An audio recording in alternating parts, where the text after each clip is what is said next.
আজকে দুপুরে জোহরের নামাজে যাওয়ার সময় দুপুরে 1টার দিকে দোকান অফ করছি। তো অফ করে যাওয়ার সময় নামাজ শেষ হওয়ার পরে নামাজ পড়ে আসছি দোকানে। আসার পরে দেখি যে ক্যাশ এলোমেলো অগোছালো। পরে সন্দেহজনক হয়েছে, তাই পিছনে গেছি। পিছনে যায় দেখি টিন ভাঙা, তারপর কোনো লোক ঢুকছে, মানে চোর ঢুকছে আর কি। চোর ঢোকার পর আইসা দেখি ক্যাশে থেকে কোনো টাকা পয়সা নাই। যেই ক্যাশে টাকা ছিল প্রায় বিকাশ ক্যাশে ছিল প্রায় 2,30,000 টাকার মতো। আর ওষুধ বিক্রি করছে, ওইখানে ছিল 30,000 টাকার মতো। টোটালি 2,60,000 টাকা ছিল।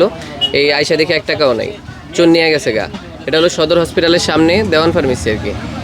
সিসি ফুটেজে দেখা গেছে যে ওই পিছন থেকে চোরটা ঢোকার পরে ক্যাশ খুলছে। ক্যাশ খোলার পর পকেটে টাকা যা ছিল ক্যাশে সব টাকা পকেটে ভরে নিয়ে চলে গেছে। পিছন দিয়া একেবারে আলবারাকার সাইড দিয়া ওইখান দিয়ে বের হয়ে ওই গার্লস স্কুলের সামনে দিয়া ওইদিকে চলে গেছে। আমাদের দোকানে যে সিসি ফুটেজ আছে এই ফুটেজগুলা পুলিশকে দেওয়া হয়েছে, আমরা দিছি। এখন আমরা চাই অতি দ্রুত জানি পুলিশ আসামিকে ধরতে পারে। এই দোকানে একটা চুরির ঘটনা ঘটেছে। আমরা ব্যবসায়ীরা আতঙ্কিত এর জন্য। তো আমরা প্রশাসনের কাছে দাবি জানাচ্ছি, চোরকে ভিডিও ফুটেজ দেখে চোরকে শনাক্ত করে অতি দ্রুত গ্রেপ্তারের দাবি জানাচ্ছি। পিছন দিয়ে টিন কেটে চুরি হয়, সিসি ক্যামেরা ফুটেজ আছে।